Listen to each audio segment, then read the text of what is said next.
Well, my first thought was, oh no, not this again, because in my previous years at Grattan, I had already written 6 ag stories, and none of them had even made the regional level, so I wasn't super excited. But when my mom told me to write about the water cycle, I got pretty excited, and then we came up with the storyline of Raineo and Dropulete, which is the same storyline as Romeo and Juliet, and we started to revise it and edit it again. I got really excited, and then it made the regional level, and then it was a state winner, and I was very, very excited.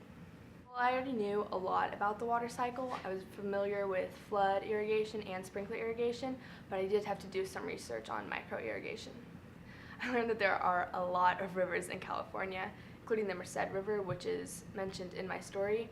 I learned that New Melones Lake is a reservoir. I've been there countless times over the year, and I never knew it was a reservoir. I think that others should know, not a whole lot, but at least a little bit about agriculture. Trees and plants need water, but we have to conserve the water too. My story is all about conservation of water and the 3 types of irrigation. I think it's a great way for students to write about ag and to learn about it, especially if there's a prize involved, like getting published. It's a huge accomplishment, and I think it's a great way to get people to learn about ag.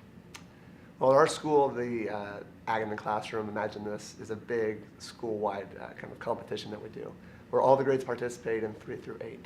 It's kind of just a school culture that's been established. And this year is the 2nd year that I participated and had every student write a story for the contest. Well, to begin with, just to kind of give them some structure, we went to the computer lab, and each student was able to choose their own topic in 8th grade.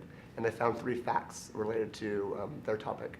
And we tried to incorporate those facts into their narrative. As far as literature goes, and our English class, we've been working on autobiographical narratives. So they kind of already had the format down for writing a story before we started the contest. Yeah, not as much as I'd like to, but just yesterday, I do this every year. It's this comparing apples to Earth. You've probably seen before, where you take an apple and you cut it and you discard 3/4 of it for all the water on the Earth, and you keep cutting it down and down and down till you get 1/32 of the apple, and then you peel it and you just have this tiny little skin of apple left. And you explain to the students that represents, the available soil for farmland. It's kind of interesting for them just to see that. So we do little things here and there, trying to incorporate ag in the classroom. Do it. It's just a fun opportunity for students, first of all, to write a story about ag that incorporates everything we talked about.